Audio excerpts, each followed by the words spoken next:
முதல் விசாரணை தொழுகை சரியானால் எல்லாம் சரியாகும், சரியில்லை என்றால் சீர்கெடும் என்றால் உலகத்தில் தொழுகை சரியானால் உன் கவலை நீங்கும், உலகத்தில் தொழுகை சரியானால் உன் கடன் நீங்கும், உலகத்தில் தொழுகை சரியானால் உன் செல்வம் பெருகும், இந்த உலகத்திலே தொழுகை சரியானால் உன் குடும்ப உறவுகள் சீராகும், தொழுகை சரியானால் ஹலாலில் இருப்பார், தொழுகை சரியானால் மானக்கேடான செயல்களின் பக்கம் நெருங்க மாட்டாய், பாவங்களில் இருந்து விலக்கி இருப்பாய், வாழ்வு முழுக்க இறை நினைவில். அந்த இறை நினைவு, இந்த தொழுகை உன்னுடைய வாழ்வில் இருக்கக்கூடிய கவலையை நீக்கும்.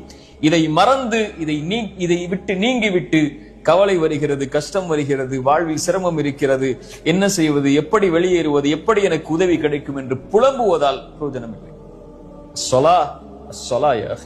என் சகோதரனை, தொழுகை எடுத்துக்கொள், இறைவன் எல்லா கவலைகளையும் நீக்குவான். ரப்புக்கு முன்னால் தொழுகையில் பணிந்து இறைவா என்ற அழை, அதன் நிம்மதியை எங்கும் நீ பெறமாட்டாய்.